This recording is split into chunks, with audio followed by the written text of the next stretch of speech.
And now, Got it. This is actually. So anyway, they are of course terrified. Now it's not. And this is a theory that's out there. You're not just making this up. Well, I'll get to that in a second. Okay.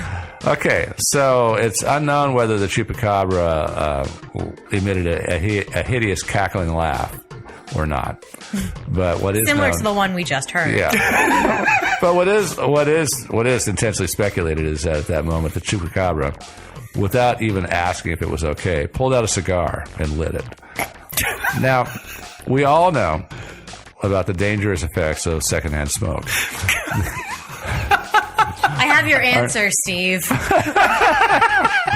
I can tell you if he's making this up or if this is an actual yeah, I know. theory. I'm making it up. Okay. So Let's get back to the. Let's leave real let's leave theories here. Mr. Chupacabra aside. Okay. There has been talk about speculation, of course, about UFOs, and I'm not really sure.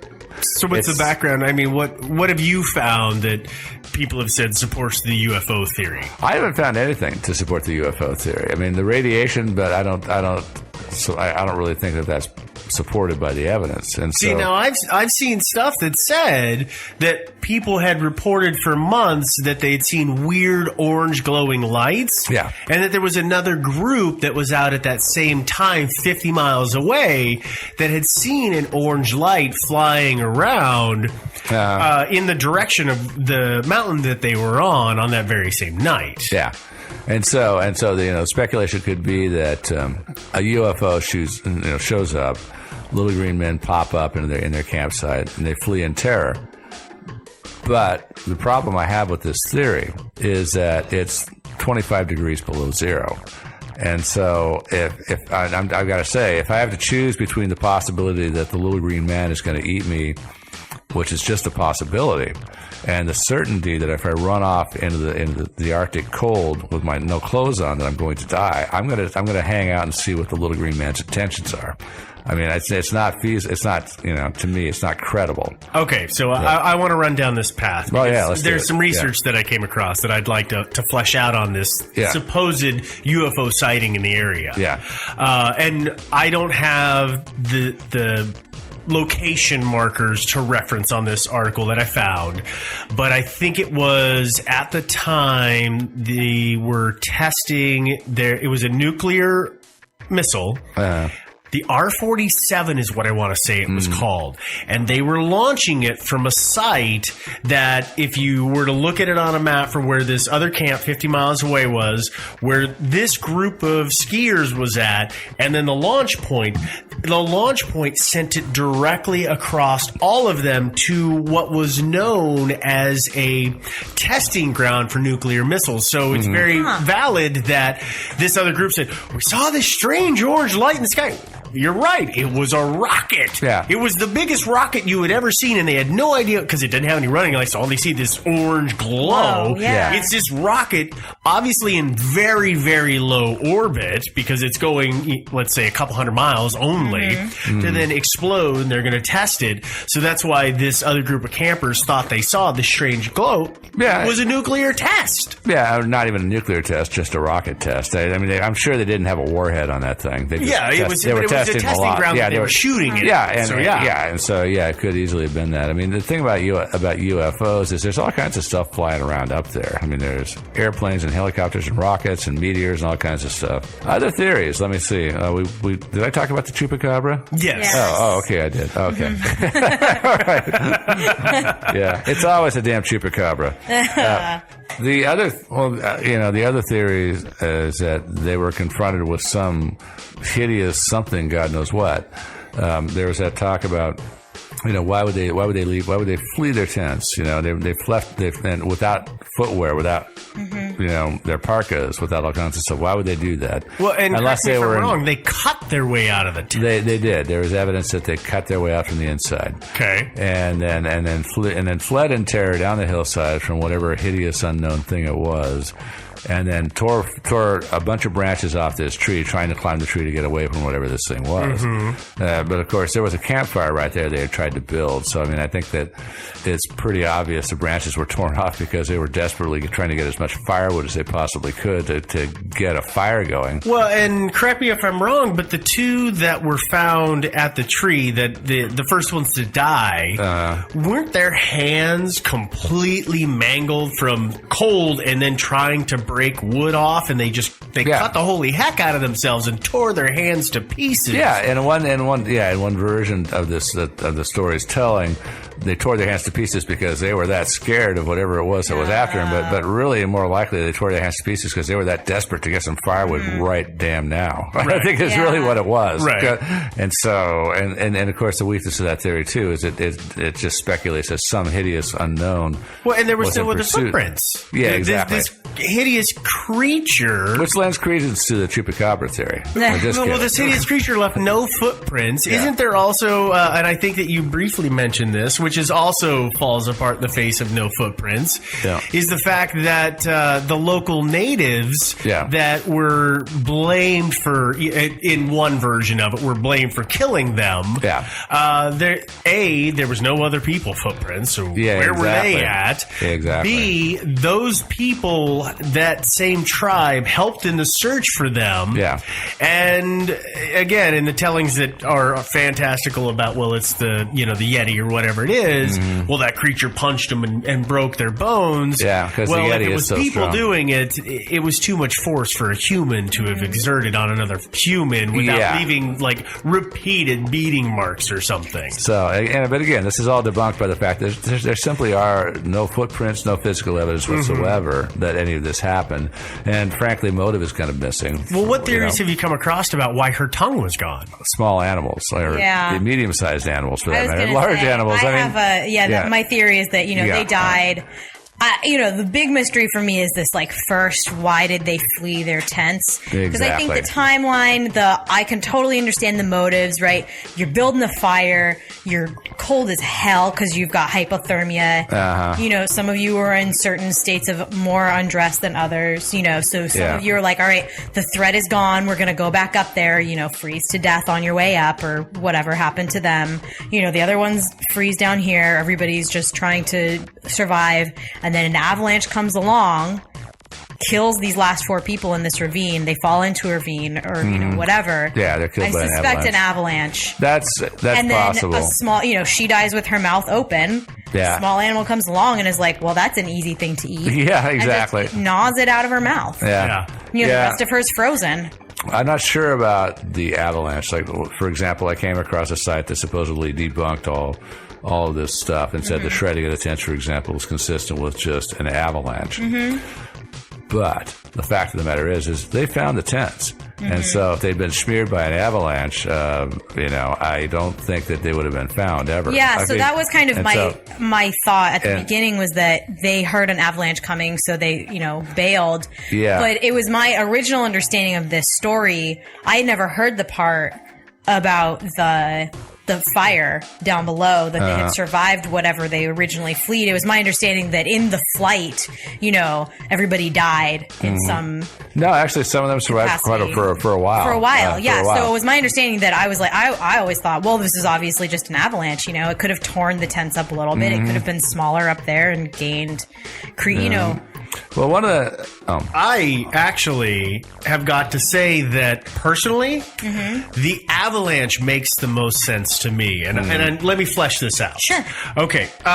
So we've all lived in areas where it's snowed a lot. So you've seen ice shift and big snow chunks move. Yeah. And sometimes it's not a giant dramatic thing. And precisely, it can be a little bitty one. Right. So here's what I've seen the photos where, because they recovered the cameras that they were taking pictures of themselves with, and somebody took a photo of them making camp.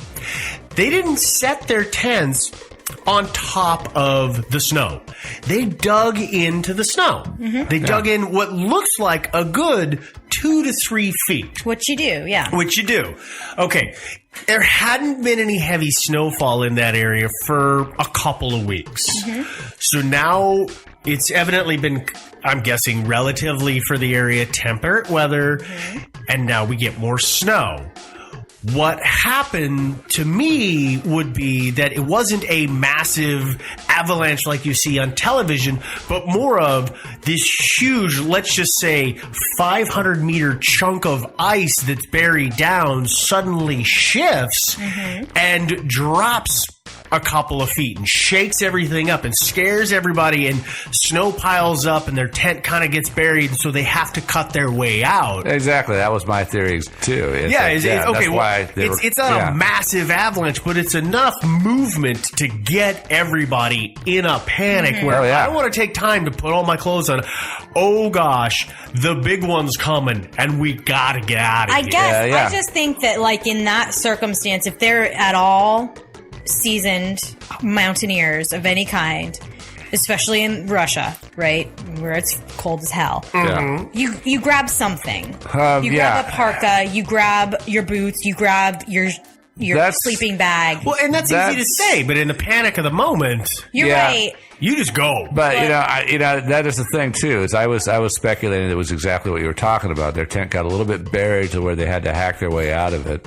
And they were all scared, but at the same time, these people should be rational enough to know that we're not moving anymore. There might be a couple extra seconds. Yeah, there might be an avalanche right about to smack me, but if I run away now with no clothes and no shoes, I'm going to die for sure. And so that's the part that's still you're putting rational thought into a very irrational situation. So I wonder, actually, I have this question. Every time I've ever gone camping, you take a bottle of camping whiskey with you, right?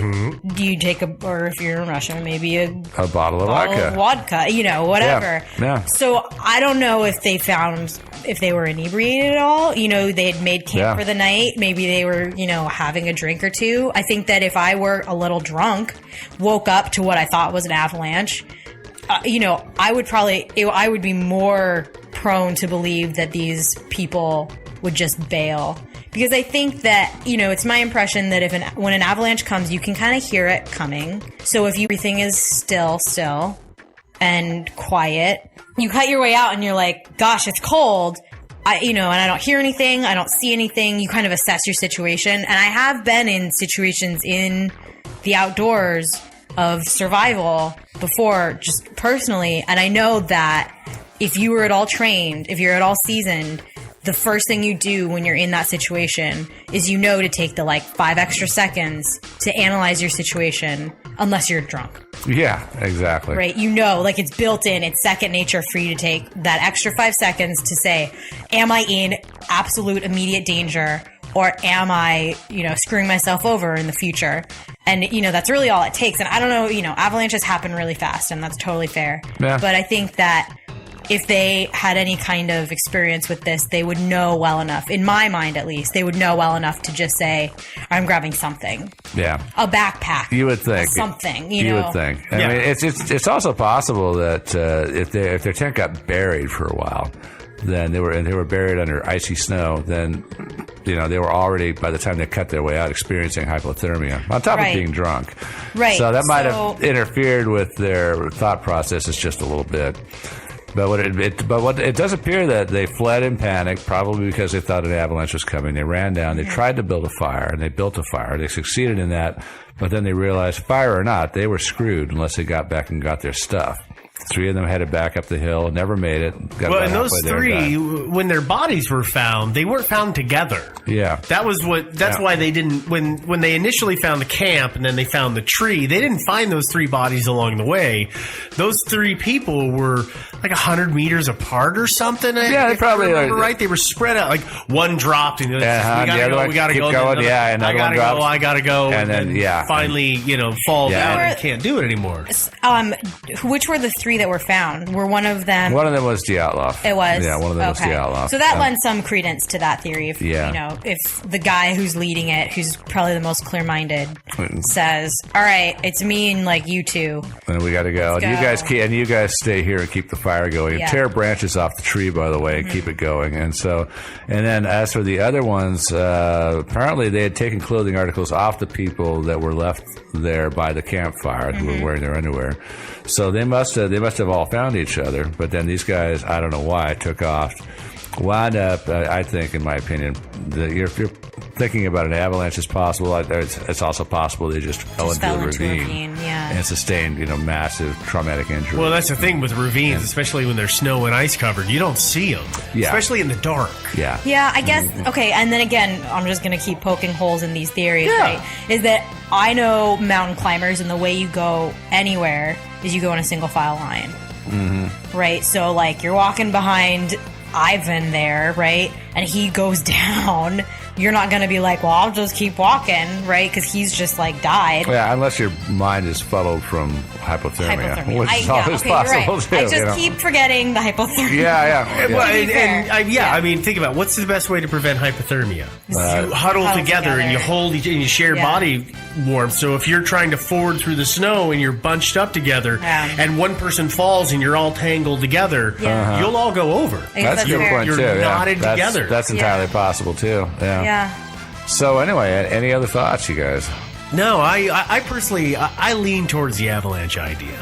Yeah, I think the mini avalanche. I mean, obviously, if it wasn't a major full-size major avalanche, that's been my thinking, is that it's just a small avalanche, buried them, scared the hell out of them, and I think an ice sheet underneath where they were just shifted, and for whatever reason panicked. So that's the one that I go.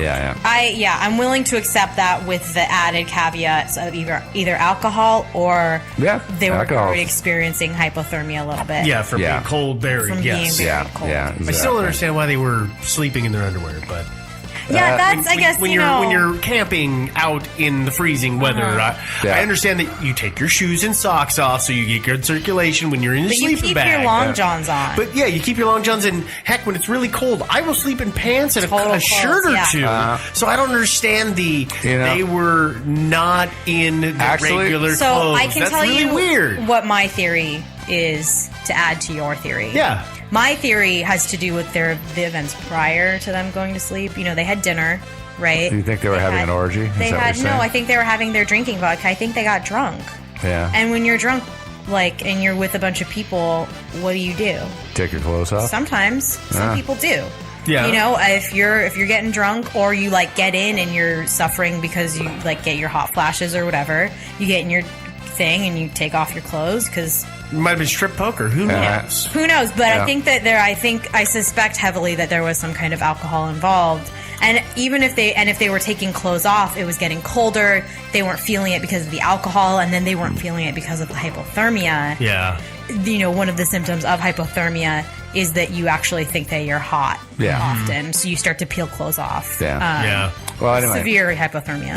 Yeah. No, the reason they were wearing their underwear is, and this is something I learned years ago, camping as a Boy Scout and a kid and everything, is that you actually stay warmer if you strip down. If you keep your clothes on for some paradoxical reason, you will actually be colder than if you're wearing your underwear. I don't think that's true. Yeah, no, it's totally the truth.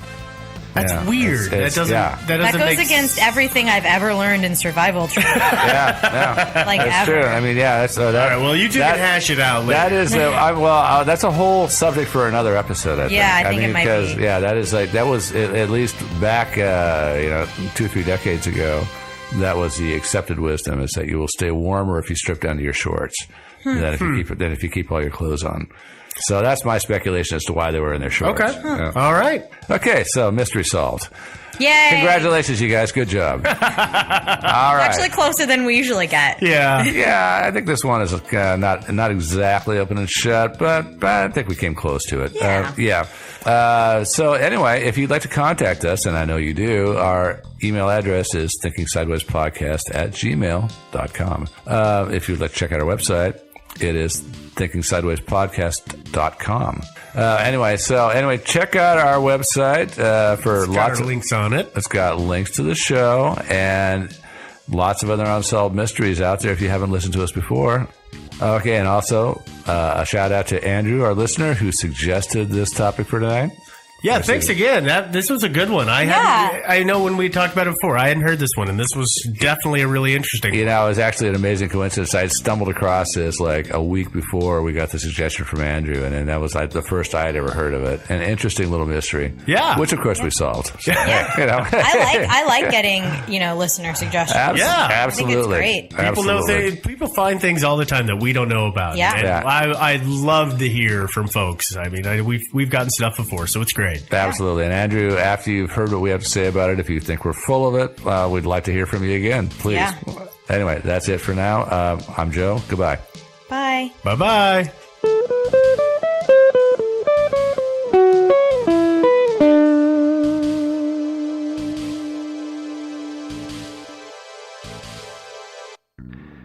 This episode of Thinking Sideways is not brought to you by the unknown tunnel that I found under my house. Instead, it's brought to you by Talkspace, the online therapy company that lets you message a licensed therapist from anywhere at any time.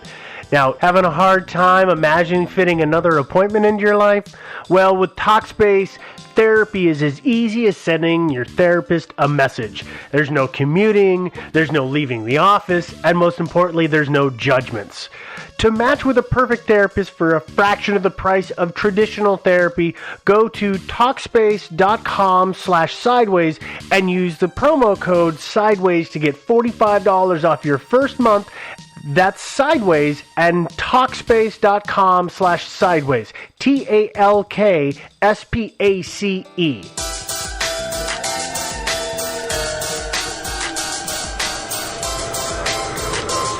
Thinking Sideways.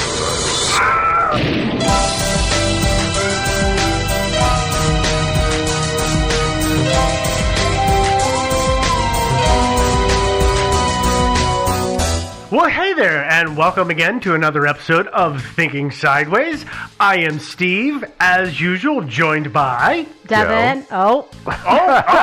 Damn you. I think that's the first time that's literally... Somebody is stomping on somebody's toes, and I don't know who it is. Well, what happened is Steve usually, or any of us, will look at whoever we want to call out second, and he shifted his eyes to me and then quickly to Devin. No, I looked at the gun on the wall. He was looking at you, but pointing at me. It was just a disaster. Oh, yeah. Okay, so let's do this again for the world. Okay. I am Steve. I am joined by... Joe. And Devin. There we go. Sorry, and the folks. confusion was I looked upwards and not at one person. You would think we haven't been doing this for 5 years. Actually, I'm amazed this has never happened. Yeah. before. It has, but I think we cut it out. Oh, okay. Okay, well, listen, hey, we're, as always, going to talk about a mystery this week, but this week it is extra special because we are going to talk about everyone's favorite cryptid, Chupacabra!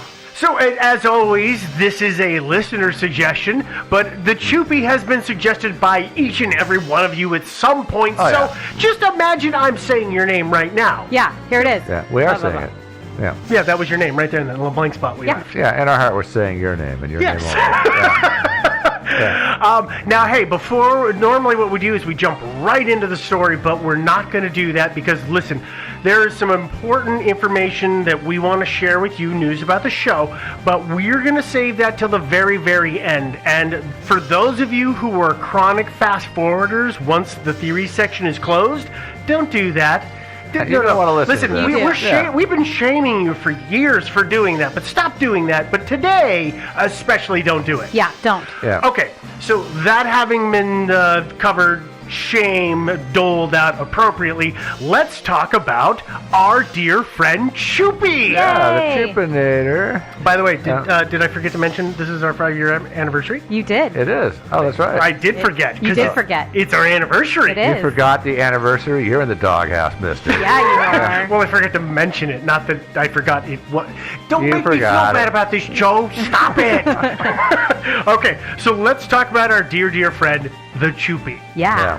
So to start at the beginning, the Chupacabra is a cryptid that was originally, and by that I mean originally, sighted in the late 70s or early 80s in that region of North to Central America, or I guess it'd be North to Central America, which ranges from Texas down to Mexico. Yeah. So those are the areas. That would be North America. Is that still technically North America? Yeah. It's not Central America? No. No, Texas is not Central America. Listen, Nor is geography has Mexico. never been my strong suit, Mexico's so I still North apologize. America. Yeah. Okay, well, the point is that our little buddy was sighted in that region, and at the same time, this little cryptid had also been sighted on the island of Puerto Rico. Although it should be said, he's not so little in some sightings. We'll get there. Yeah. We'll get there. Don't jump ahead. For those of you who don't know, though, Puerto Rico, if you're not up on your nations and geography and all that good information. That's a state in Mexico, right? No, it's part of America. It is. Yeah. Very important. It's technically part of the United States. It's one of the tip of Florida towards southeast, towards South America. Now, today, officially, as we're recording this officially, Puerto Rico is an unincorporated U.S. territory, and that information, that status will play into the story later. But I will say that I just heard something that in 2019, there's another vote on the books to make Puerto Rico the 51st state. So maybe that'll alleviate some of the tension that we're going to talk about. Yeah. Maybe, I don't know. Maybe, But as maybe of Chippy today, will don't campaign. send us an email in a year and a half. They're a state, you do doofuses? No, we don't know that yet. Yeah. Okay. So during the 70s and the 80s, when the initial Chupi sightings happened, Chupi went by the name of El Vampiro de Mocha, which is the vampire of Mocha, and Mocha is a small town in Puerto Rico. Yep. Yeah. Also a delicious drink. It can occasionally be. Yes, Not I spelled have been like known that. to consume one of those. Yeah, spelled differently, but that's good. And yeah, there's also that. And while Chupi hadn't been sighted, his handiwork, of course, had, and that handiwork was livestock like sheep or goats or chickens or family pets had all been found dead and most notably drained of their blood. Mm-hmm. And I'll be honest at this point that I don't know if in the 70s and the 80s the signature mark of the chupacabra was present or not, but that signature mark is a three-hole, a triangular-shaped set of holes in the neck of the animal, with the point of the triangle pointing down. Yeah. So each of those, the 3 points, like the canine. So imagine that the apex is, by the way. But Yes, thank imagine you. A critter with like two fangs on the top and just one fang in the middle on For the some bottom. reason, Exactly. yeah. It's Something like that. Yeah. Wah. That's kind of scary. It's super scary. Wait, how'd that noise go again, Joe? Wah. Yeah, that's Yeah. what I thought that was. That's the noise. That's the noise. Actually, Yeah. that is way better than the noise that I heard on the internet for the chupacabra. I bet. Oh, what was that So, noise like? It was terrible. We'll get yours put in place. Oh, okay. So the chupacabra, though, did not become a household name until he was on the TV reality show Road Rules in 1995. Oh man. I thought chupacabras went back further than that. Well, actually, okay, so Chupi wasn't on Road Rules on MTV. 1995 was the first year it came out. But Chupi did go back farther. Oh, okay. But Chupi did become a household They name more in popularized it. 1995. And that is the year that more and more people started to see and learn about our little cryptid bud. The official, and I'm going to use air quotes here, the official original sighting, unquote, took place in 1995 in Puerto Rico, and it was when a woman named Madeline Tolentino saw this strange creature outside of her home one night, and she started telling everybody about it. yeah. So what did the critter that she saw look like? Chupacabra, of course. Yeah. But, well, Obviously. okay, so I'm going to tell you what she said she saw, and then I'm going to have to tell you all the other versions of what the chupacabra looks like, because the chupacabra has evolved over time. Well- as all creatures do, it's just in a very short amount of time, unlike sightings- natural biology. Yeah, the sightings are after dark, after all. That would account for some of this, probably. Yeah. And to be fair here, we're talking about official sightings named the Chupacabra or its known predecessor, the Vampire of Mocha. Mm-hmm. But realistically, there have been reports of cryptids that are like this dating back millennia, basically, right? Oh, yeah. I mean, There are some. There's been There- tribal stories and things like that about Yeah. a creature that They're nowhere could near easily as- be. they're nowhere near as concrete. Right. That's why I say it kind of originates. It's kind of unique in that there's stories going back of animals being drained of blood, but there's no consistency. Yeah. This is where suddenly a consistency, loosely, granted, but a loose consistency of what the critter looks like starts to happen. I just want to make sure that people know it wasn't like Chupacabra sprung fully formed in 1995. No. To a degree, but he's got his roots way back there in the 70s. In American history. In the Western Hemisphere history. Yeah. True. Yeah. Okay, so what Madeline's sighting said the creature looked like was that the creature was several feet tall, had large eyes, and spikes or spines, depending on the version, running down the length of its back. And so basically what she described was a large, upright lizard / bug-eyed alien creature. Ooh. Yeah. The arms, they were longish, more than you would expect on a normal proportioned creature of this planet. And the arms ended in hands that had large, sharp claws on them. Okay, so that's the general gist of her description, and that took off like wildfire, and suddenly more and more and more people around Puerto Rico began to say that they had seen this, and suddenly Chupi fever was everywhere. Well, did they say anything about the eyes? I So would they feel like also- the eyes are a thing. Well, They the eyes are are a thing. remarkable. In the beginning, they were big eyes. But Yeah. nothing about the color of them. Nothing about the color initially. The Okay. color seems to come in later and later, but basically what happens is that she tells this story, it gets on the news, and Chupi fever takes off. So take that, John Paul, Ringo, and George. Ha! You Yeah. guys suck. Well, they were kind of out of the picture by then anyway. True. But this creature has no fur or very little fur on its body. Yeah, and scaly it's- skin. Yeah, then the scaly skin is kind of gray, maybe green, which is very weird. Well, I mean, And- that makes sense for that area. Yeah, it kind of does. And the other thing is that it doesn't have... Okay, so the hands, the description of the hands morph. They go from what we would consider a normal hand with 5 fingers to a hand that is Matt only... Groening would expect. Yes, a Matt Groening style hand where it's only got 3 fingers total, including the thumb. Yeah. Wait, Groening has 3 fingers plus a thumb. That's fair. Yeah, Okay, good point. so it's Fingers are not thumbs, though. No. Okay, so if we're gonna say it's got a thumb, it's got 2 fingers and a thumb. Okay. Okay. Like Which a dinosaur. kind of dinosaur-esque. Which? That's Sorry. not we're there yet. Not there yet. Hold that back. Spoilers, I'm sorry. All right. So that is what Madeline's initial version sort of evolved to. But from there, the Chupacabra changed form and he began to evolve in more and more descriptions. The Chupacabra became a strange, kind of upright lizard creature that then became some sort of naked or bald kangaroo-like creature, like the big giant hoppy legs, but at the same time had wings. Like weirdly little or medium-sized leathery bat-style wings. Were they, flight-inducing, or were they too little for flight? They appear to be flight-inducing, or at least gliding wings, because somebody reported that the Chupacabra flew out of the trees and attacked them as they were running away. Oh, wow, okay. Kind of like Ingrid, what's that guy from years ago, the story we did, Ingrid Cold? Yeah. Yeah, Oh, something like that. But yeah, I mean, it could be Mothman? just kind of gliding wings. Maybe you can't actually fly, but you can glide. Yeah. Right, so a Distance, that flying kind of thing. squirrel doesn't Yeah. actually fly, it Right. glides. So it's the Yeah. same theory as this kind of a gliding Chupacabra Okay. set of wings. All right. Sure. Okay, And later wings, on... sorry, and wings that are separate from arms, right? Correct. Yeah. Correct. They So they have appear wings to be. and arms. Yes.